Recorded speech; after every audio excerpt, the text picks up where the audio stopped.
We now move to the second segment of our program, a panel discussion on ties of tension, exploring how global geopolitics and conflict shape the lives and career of women in maritime, both at sea and ashore. It is my privilege to introduce our moderator, Ms. Aishwarya Pilankar Gupta, Managing Director of Nautical Marine Management Services Private Limited. With over 25 years of experience in shipping and marine management, she is a dynamic leader and passionate advocate for diversity and inclusion in the maritime industry. May I now invite our distinguished panelists to kindly join us on stage. Ms. Aarti Narayan, Chairperson, the Institute of Chartered Shipbrokers, Madras. Mr. Manoj Yadav, General Secretary, Forward Seamen Union of India. Ms. Pooja Rawat, Maritime Consultant and Development Specialist. Mr. Hasib Khan, Senior Marine People Advisor, MERS. Ms. Arpita Panwalkar, Senior Associate, Renata Partners.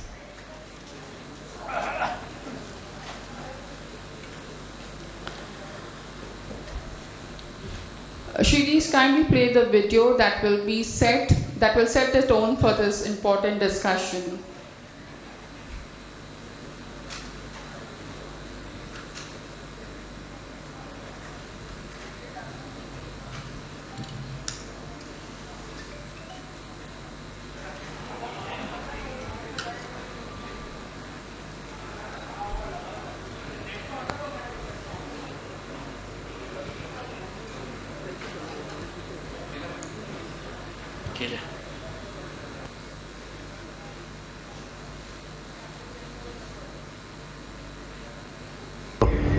I know that all of you are tense during these uncertain times.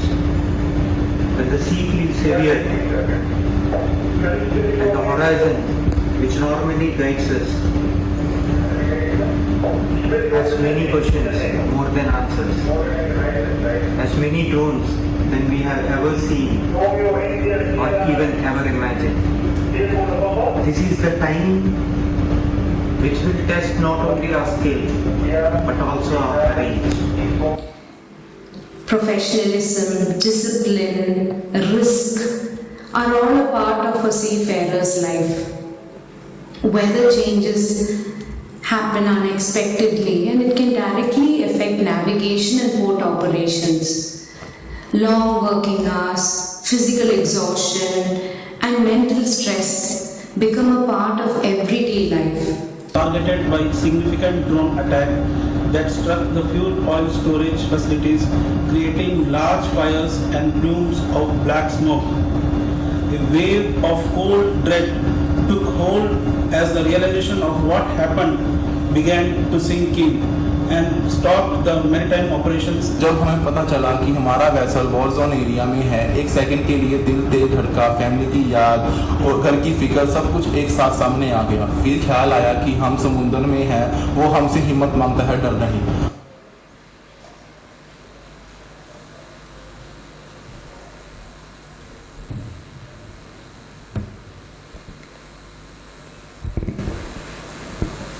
Hello. Good evening, ladies and gentlemen.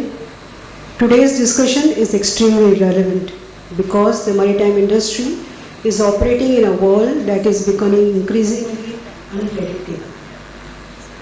Geopolitical tensions, war, regional conflicts, and humanitarian crises are no longer distant headlines. They directly affect seafarers, their families, and the entire ecosystem.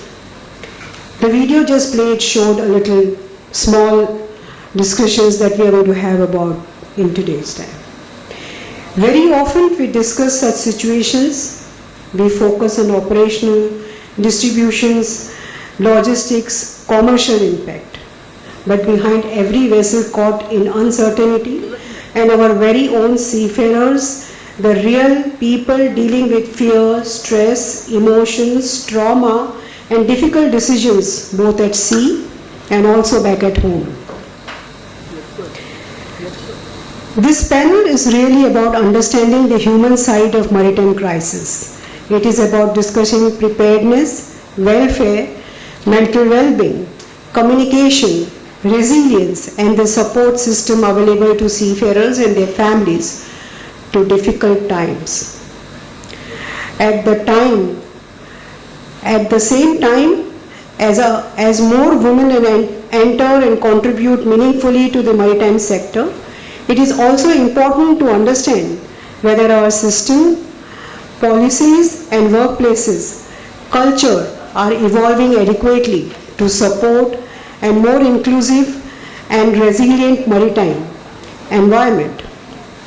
What makes today's discussion special is that we have people here who are representing different dimensions of the industry, from union, maritime education, crewing, people management, legal understandings, mental wellness, but more importantly, they are individuals who genuinely care about the people behind the profession.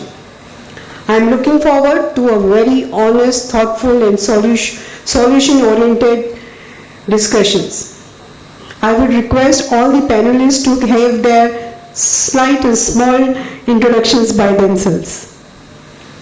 Please, we'll start from Aarti.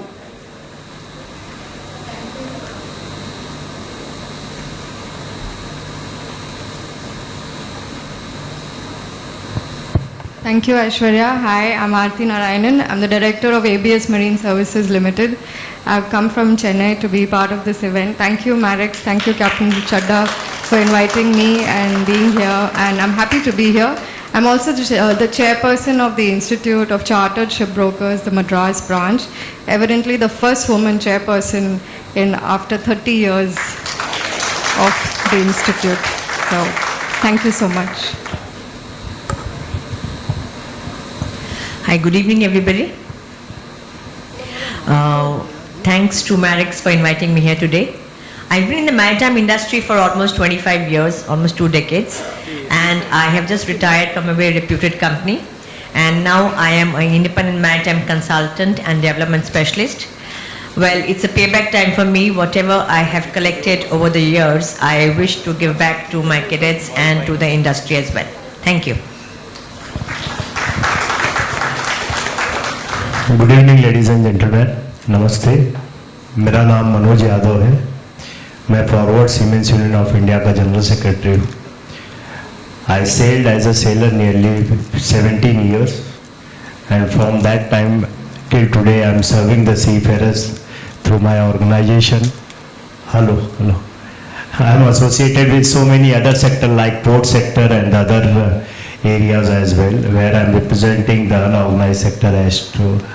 And recent in this conflict, I will love to speak more what I have seen, with whom I met during these last 2 months. Thank you very much, Marex, for inviting me here, and it's really fabulous and fantastic show that will go on. Thank you.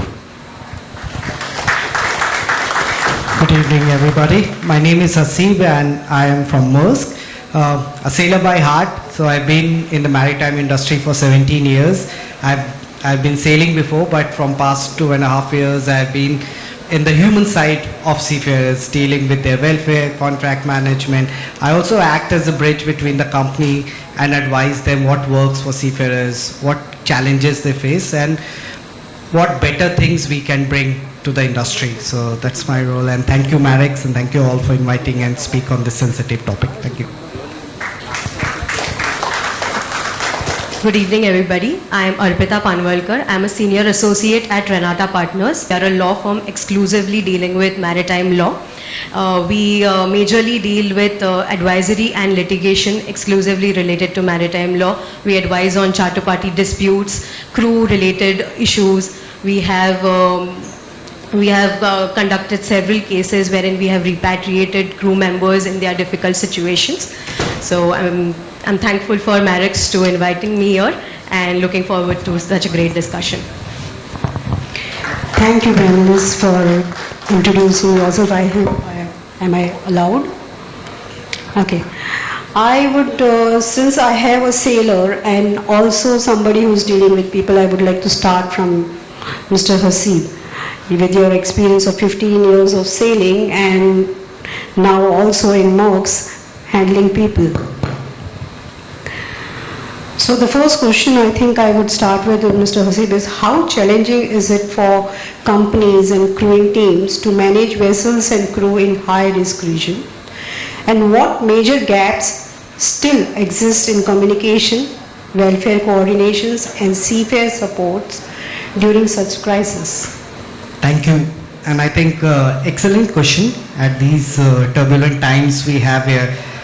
So to answer this question, I think I will take you all back to one small room in a village in Ratnagiri, and people, parents of a seafarer having a dinner, and suddenly watching the news, they see blaring red news channel, attack on Israel or attack on Iran, or could be any geopolitical event, right? Think from that perspective, what is going on in that person's mind. So he has that courage to send his only daughter, his only son to outside, to the world, facing the challenges. And then from there, here comes the news. Now this person is not sailor. He sent his first generation sailor out there. This frame of mind of that parent is very, very difficult to understand. What plays a major role in this situation is the person when it gets in touch with him. What that person has, does that person has the knowledge of handling difficult communication? It is very, very important and crucial when a person calls that parent, what words he chooses. Is he empathetic? Is he using the right information? Things like this plays a major role out there. Think also from the perspective that this parent who has just seen this news, he tries to call everybody.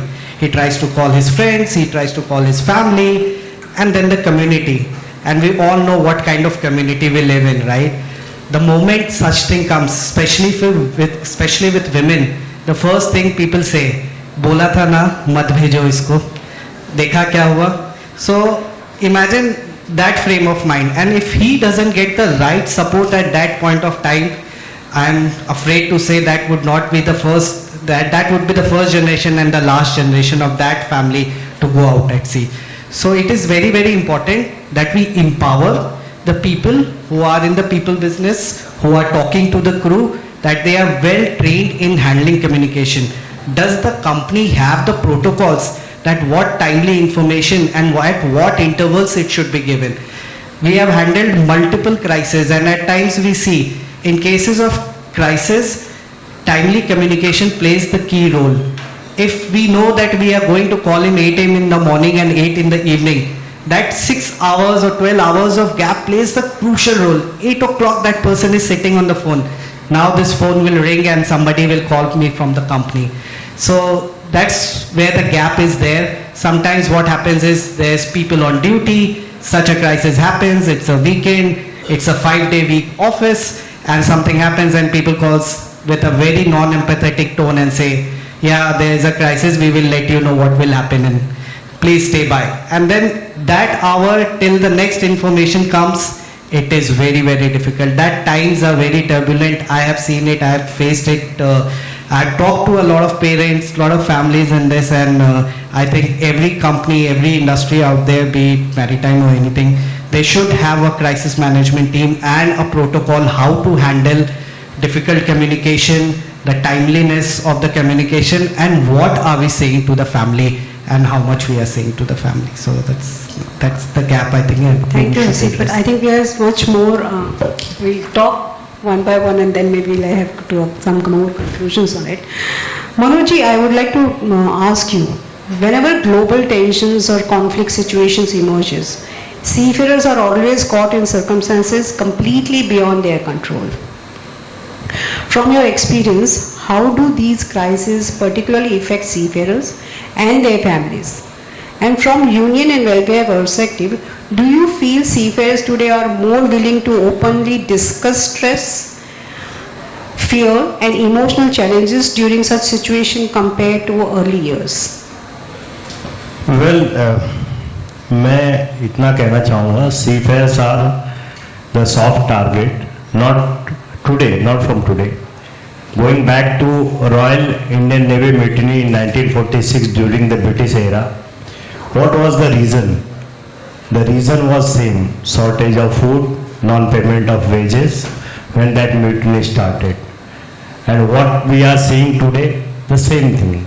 In spite of supporting these seafarers in the crisis where it was a pandemic, whether it is a war, what support they are getting. We are dealing this case from the day of war started, and believe me, I have spoken more than 200 seafarers and around that much family as well. Although we are greeted so many times by saying second line of defense, but maximum number of mariners are here. Frankly speaking, we are not. We are not trained to go in war. We are not trained for war. We are a simple mariner. We know our job. So in that condition, when you continuously feel or face continuous bombing, missile and everything, in that condition, I cannot explain in words how the seafarers were feeling at that time, and due to the lack of communication, what happened to their family. Many family was under big stress when they were not able to communicate at least from a week or two.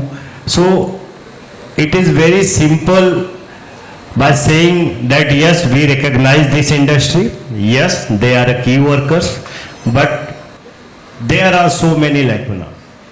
Today all this administration body, including the United Nations IMO also, what I felt in last 2 months, nothing working out. In spite of meetings, in spite of checklists, in spite of declaration, they have a specific committee called SCAT.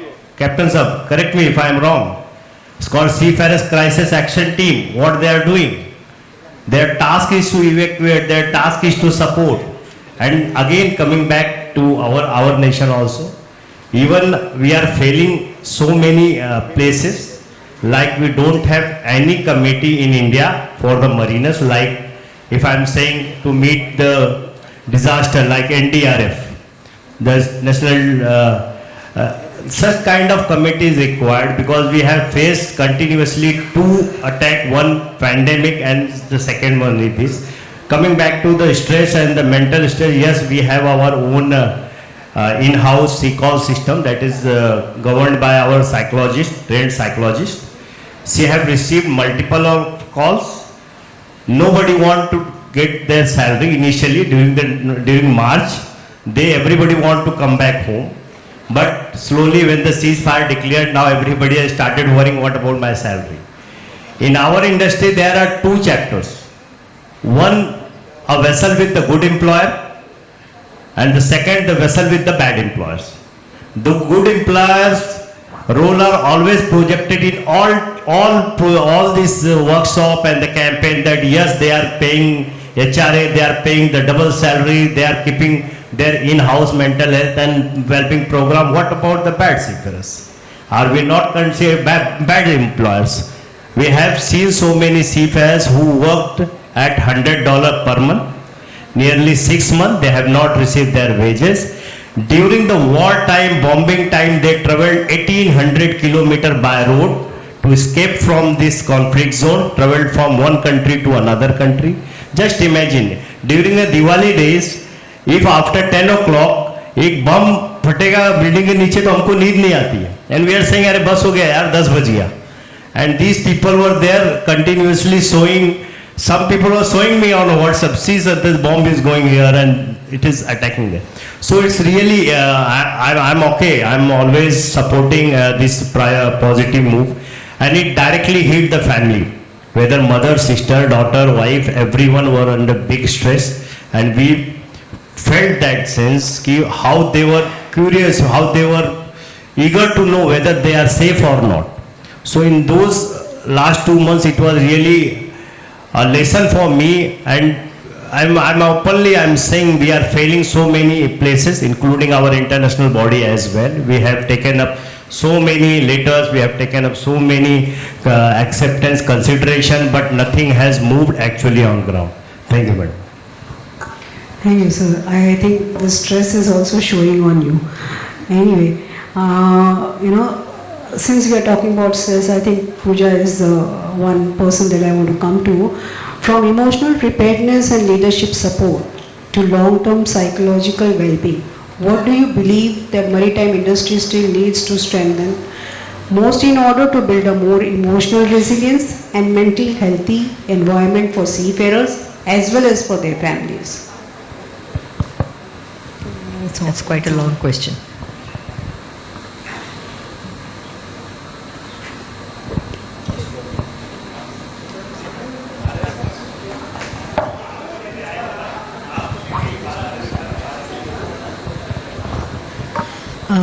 Well, we are talking about emotional preparedness today, I think, because of the geopolitical situation right now. Yes. And suddenly the focus has shifted from operational preparedness now to emotional preparedness. So we have a lot of our ships maybe in the Gulf of Hormuz. We have a lot of for standing for quite a few months. And we have a lot of seafarers who are on the vessels, and equally important is the families which are there on shore and speculating about what is going to happen and in a stressful situation, and without any support system basically, because the seafarers are on board and they are also living in isolation. So emotional preparedness, I think, should not be a response to crisis, or you should not deal with emotional preparedness only in a critical situation. I think we are always focusing more on the technical management, the emergency responses, but I think it's a high time we take emotional preparedness as something which has to be a part of the maritime safety. It has to be a part of the maritime culture.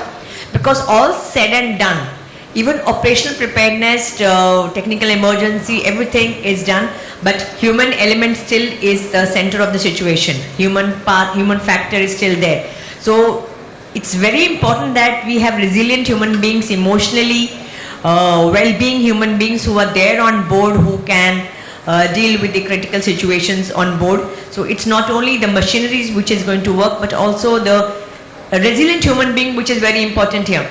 I can say, to sum it up, a mentally supported seafarer, one, is very confident. Secondly, he is a better decision maker. And thirdly, I think he's better equipped to deal with critical situations on board. So mental well-being and emotional well-being is not only for the seafarers.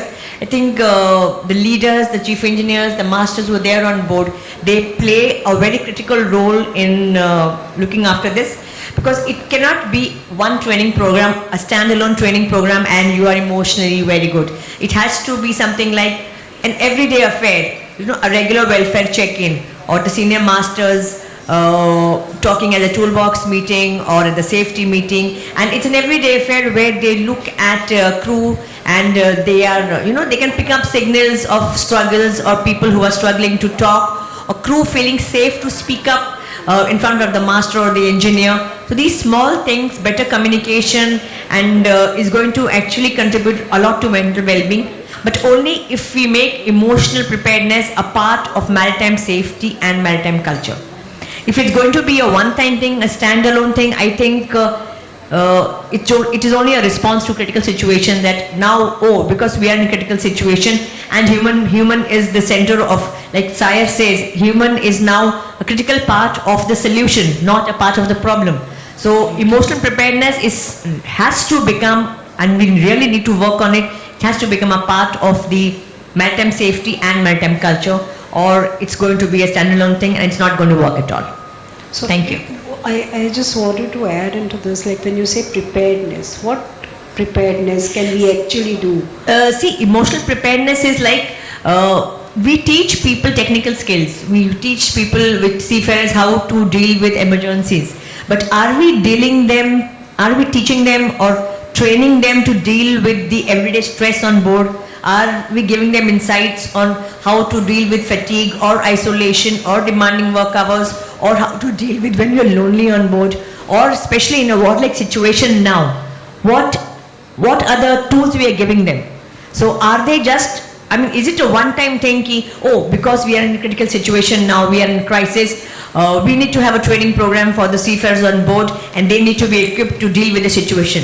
It doesn't work that way. It's not a one-time training program at all. Means that we need to start it, long yes, it back has to be an early training program. It has to be, it has to be a part of maritime culture. The way we are stressing on technical skills, on emergency skills, and a lot of procedures, checklists. Why is emotional well-being not a part of maritime culture still? We only focus on it when the need arises. Otherwise, it's okay.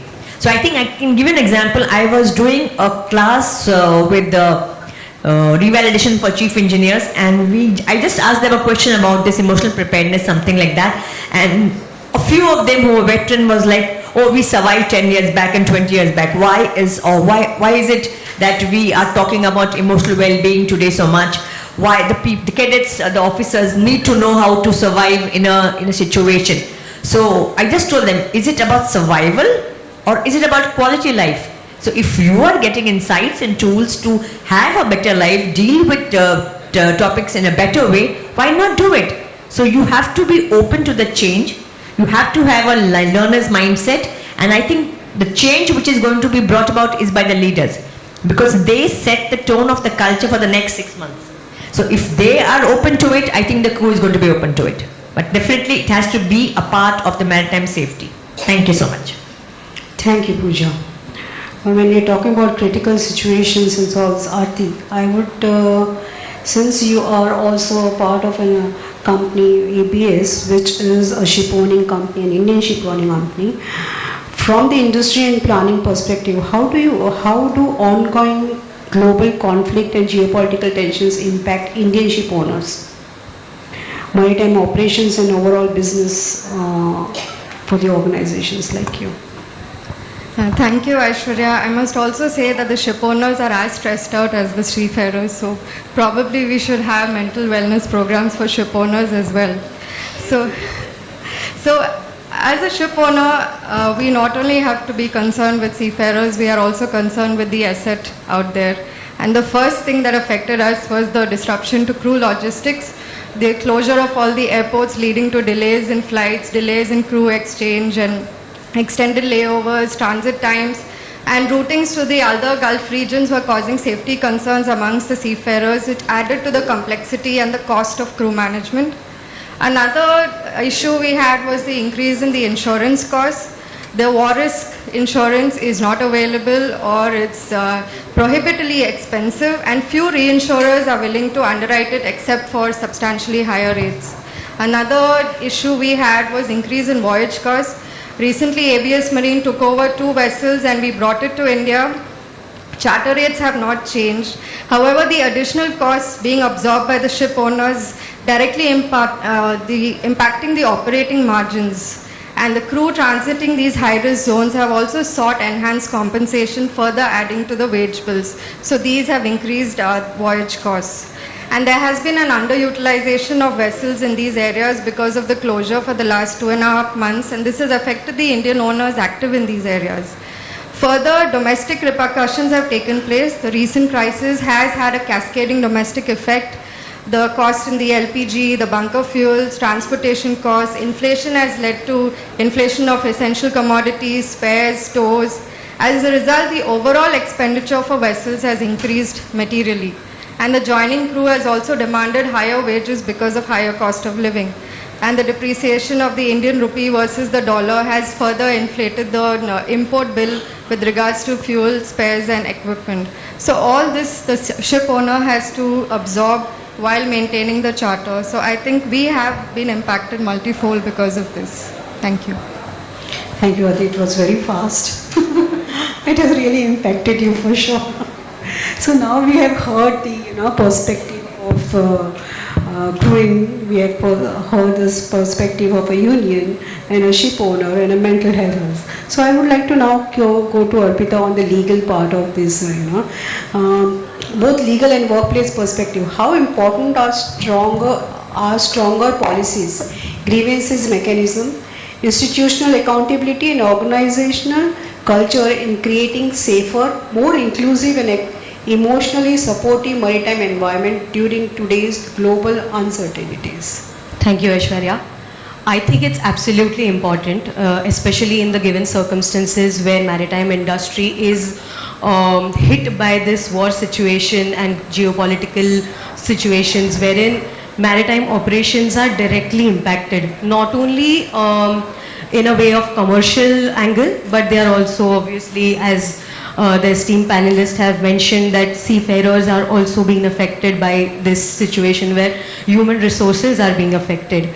On an operational standpoint, as a lawyer, we are increasingly dealing with issues such as charter party disputes, because of which owners are refusing to go through the Strait of Hormuz, and charterers on the contrary are insisting to avoid any delays that the vessel should be passing through the Strait of Hormuz. So of course there is a dilemma in that regard. Another issue that on a legal perspective we are facing is about insurance, wherein war risk insurance has become a very important issue. Underwriters, insurers are refusing to cover issues related to war, and which is probably causing issues to ship owners as well, as Aarti mentioned. Apart from that, of course, there has been human resource issues regarding seafarers being stranded on the vessel. From a legal perspective, yes, there are provisions, there are legal frameworks like the Maritime Labour Convention, which ensure the safety of crew, which ensure safe crew welfare, which ensure safe working environment. But I believe that apart from them being on paper, it is equally important to implement them. And this happens mostly when the culture of an organization accepts them to do so. So, of course, for example, just as you mentioned, grievance mechanism. Grievance mechanism is, it works best when the culture of the organization is such, if they give the comfort to the employee to speak up for their rights, to speak up for something which they are really disturbed about. Now, I was recently reading up on an article of a Thai seafarer who was stuck in the Strait of Hormuz situation, wherein his vessel was attacked, and unfortunately 3 seafarers had to lose their lives. Of course, the ship owners have compensated them enough, but they have more questions. They want answers to this question as to why weren't we asked not to pass through the strait? Why weren't we informed about such a situation? But I feel, in a legal perspective, if at all these seafarers were a little more educated in terms of their legal rights, their remedies. For example, of course, a master is responsible for the navigation and safety of a vessel. So if he was educated, he wouldn't have passed through the strait and such a war risk situation. So I believe that this is really important to educate the seafarers in such situations where they can take decisions for themselves and will not be always be waiting for instructions from the higher authority wherein they can deal with such situations. So yes, and of course coming to inclusivity, yes, inclusion is something also which should be seen beyond paperwork. Inclusivity is about whether the employee, especially women employees, whether they are respected, whether they are given the audience that they deserve. So yes, more so this is a collaborative effort. The legal framework, the inclusivity and grievance mechanism on paper is something that should be brought in reality. This is what I feel. I think most of us would agree on that. While saying that, I think, when we talk about inclusivity and women seafarers, I would put now the question to Aarti on this, since in India, again a ship owner's perspective maybe, but, how are women seafarers being affected by current geopolitical conflicts? And why is it better gender-specific visibility and data important for future maritime welfare and crisis response to policies? It's a very long question, Aishwarya. You can give me a short answer. Thank you. So how has the geopolitical disruption affected women? 3 points that come to me are, the first thing would be to sign off all the women. I think that's what most... So the women being vulnerable is what you believe. The immediate mindset, or this is coming very, I've had personal experience of this, because people around me, my own family, would immediately say just sign off the women seafarers. So that's what we heard, कि क्यों भेजा है इसको भेजना ही नहीं था. So that's what there is a career impact happening here because of this. And then to protect the women, we are excluding them from these high-risk situations. The companies go back to their known crew pool and they start taking risk-averse hiring. So this means limited opportunities for the women, limited crisis response experience for the women seafarers, and equal capability means women should not be sidelined. Another issue which comes to my mind is women often lack the peer support and the mentorship when such crisis hits. The conflict-related delays can especially be difficult for women who face stronger societal pressures as it is. And another issue may be visibility and leadership. This might suffer because we have less women coming in. We don't see very many women, so this affects women's entry into the industry, and therefore they lose out on the experience of offshore, port security and the crisis response roles. So this is something which comes to my mind on the impact of the geopolitical situation on the women seafarers. With regards to the data, I think the second part of the question, so there is very little data as to how many women are actually affected by this situation. The crisis has generated extensive reporting about the crew, but there is nothing specific about how the women are affected, what role the women are playing, and what specific welfare challenges arise. And because of this, the visibility is not creating, it has to create a specific category, and it has to design better, more targeted crisis response systems for all seafarers. The absence of this gender-specific data limits policy making, in the sense we cannot assess women's experiences in the war zone, we cannot develop targeted welfare measures, and we can't build inclusive mental health support systems, as maybe Pooja ma'am may talk about. And without this data, we cannot measure whether our SOPs are actually inclusive. And what gets measured is always what gets managed. So since there's no measurement with regards to this, we're unable to actually manage the entire situation. So going forward, we should voluntarily integrate gender-specific data, not as a compliance burden, but as a preparedness tool. It will ensure that welfare policies in the future are evidence-based and the entire seafaring community is benefited. I hope that answers the question. Your answer was pretty long, not short. But what I have got from your is like we need more preparedness and more data, informations from wherever we can get to generate that, and to get something more so that we can generate such kind of SOPs. So I have somebody representing from the directorate, and I would definitely want Nitin sir to look into this data information, if we can look into, for sure. Okay. So it has been told that I only have 5 minutes left. The second question I just wanted to ask to Manoj ji here is, we look slightly beyond crisis response. What do you think are some of the key factors that still discourages more women from pursuing these long-term, careers into these maritime sectors? And I would like you to, sum it up as early as possible. No, again, it is a wrong question for the wrong person. You should ask to some female who is facing such type of challenge. But you have been ये same ऐसे ही है. हम United हम IMO को बोल रहे हैं कि सीफेयर्स को रिपाट्रिएट करो, तो वो बोलते हैं हम उनसे बात कर रहे हैं. UN क्लॉज 1982 साइन किया आपने, सेफ पैसेज दो. We are asking something else, they are answering something else. Anyway, coming to your question again, I am very keen to speak on that, as Madam from ILO is there. So she knew better what are the condition of women's, especially in India. We slept down from 129 to 131 rank in 2025 from 2024. And we have a population of around 48.4% total women population in India. But still the gender equality ranks are going down and down. That in a single line I can say these are the examples why the women won't want to come to the sea. Being a mariner, I am really I am feeling proud that no safer place than ship in India, anywhere in India.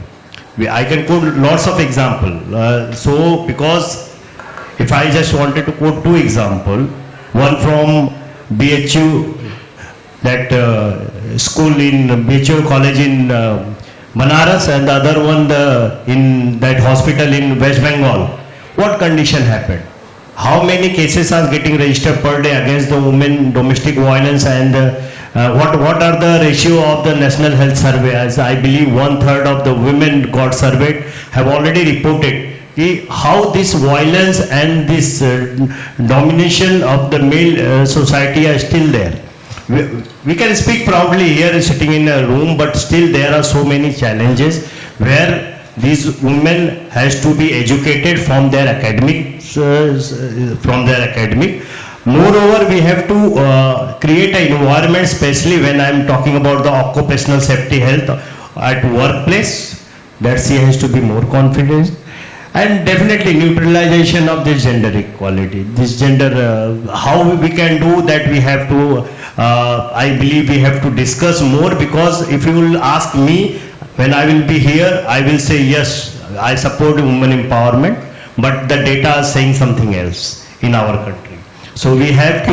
Thank you. Let's just stop you here, because I want to go just one round for all of you. That if each one of you could suggest one practical change that would make the maritime ecosystem more human, resilient and future ready for female seafarers and their families, what it would be. One by one, just short, very short. Arpita, we'll start from you. I feel, as I mentioned, that education is really important for women seafarers. In fact, it's important for all seafarers, but especially for women, especially about their rights. And more so, apart from that, I'm sorry, I'm giving two, but this is really important in terms of inclusivity, because if at all she is given that kind of a comfort to speak up for whatever grievance she's facing, she shouldn't be judged or ignored. You know, that is something that is a wider expectation that I have, which is difficult to implement. But yes, if some organizations do that, that will be a better place for every person. It shouldn't be that tomorrow she's speaking, that window has been given to her, but tomorrow then it's affecting her negatively in her future contracts or her promotions. So in that case, a little if she's more educated legally, yes, also.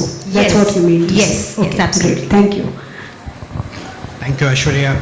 I think I will not suggest a regulation out here.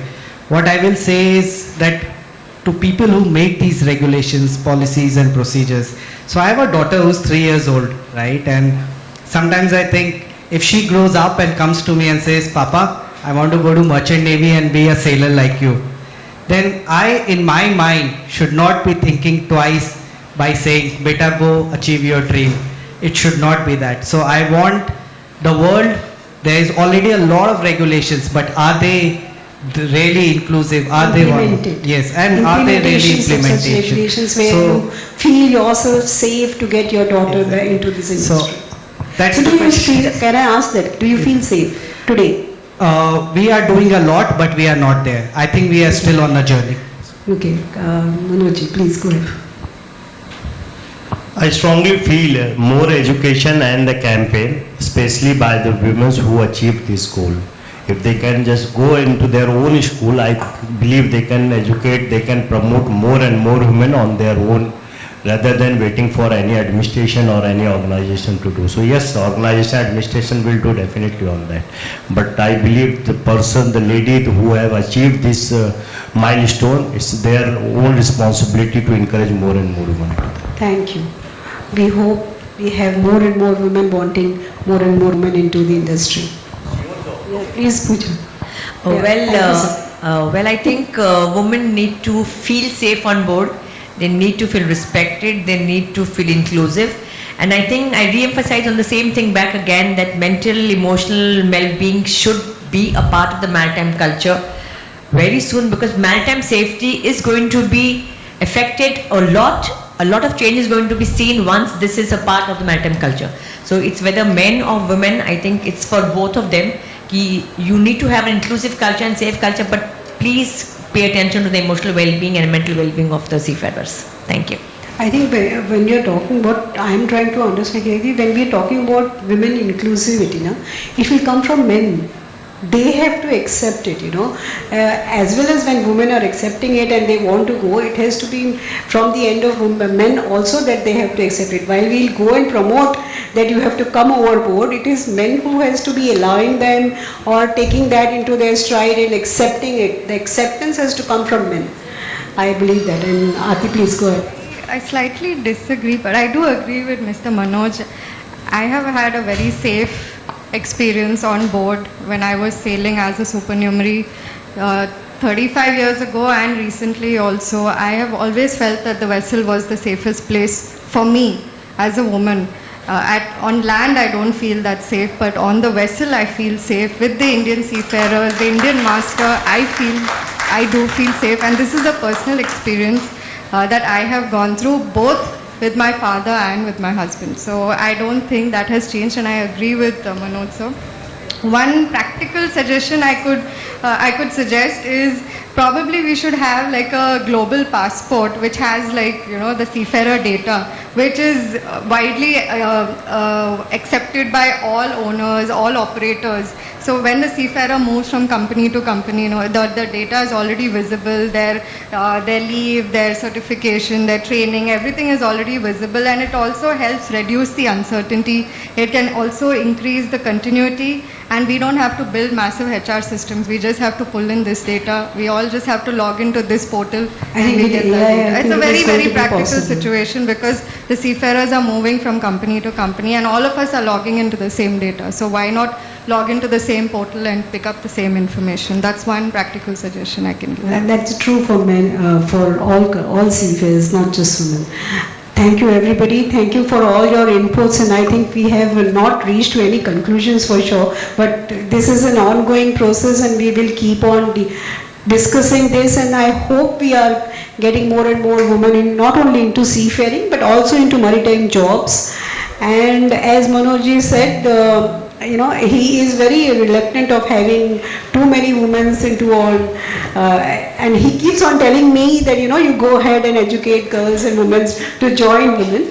But at the same time, as she rightly said, there are so many aspects where women really don't feel enough has been done to be able to feel safe on board. Although she has been and she's always felt safe, the addition that she has done to that is that she has been on board with her husband and with her father. So not being with your husband or your father or your son or anybody and still feeling safe is the place that we are looking at, and I hope we really get it sometime there soon.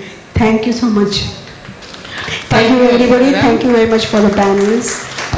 We will not take any question for this panel discussion as we are running short on time, but the discussion can continue over high tea. Before that, we will felicitate the moderator and the panelists. For this, I invite Captain Girish Fadnis, the COO of MASA, to do the honors.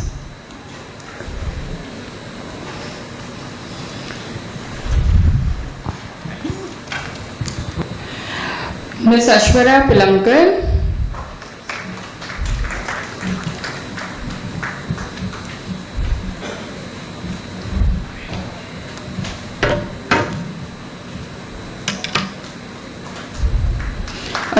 applause, please. Ms. Aarti Narayan.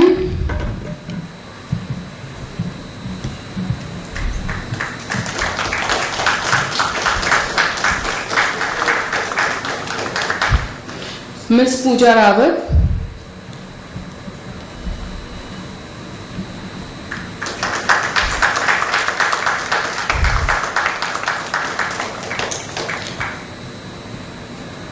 Mr. Manoj Yadav.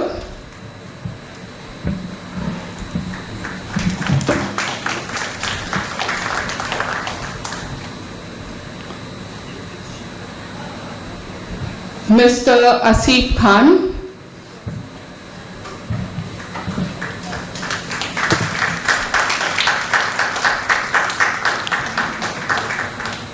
And Ms. Arpita Panwalkar.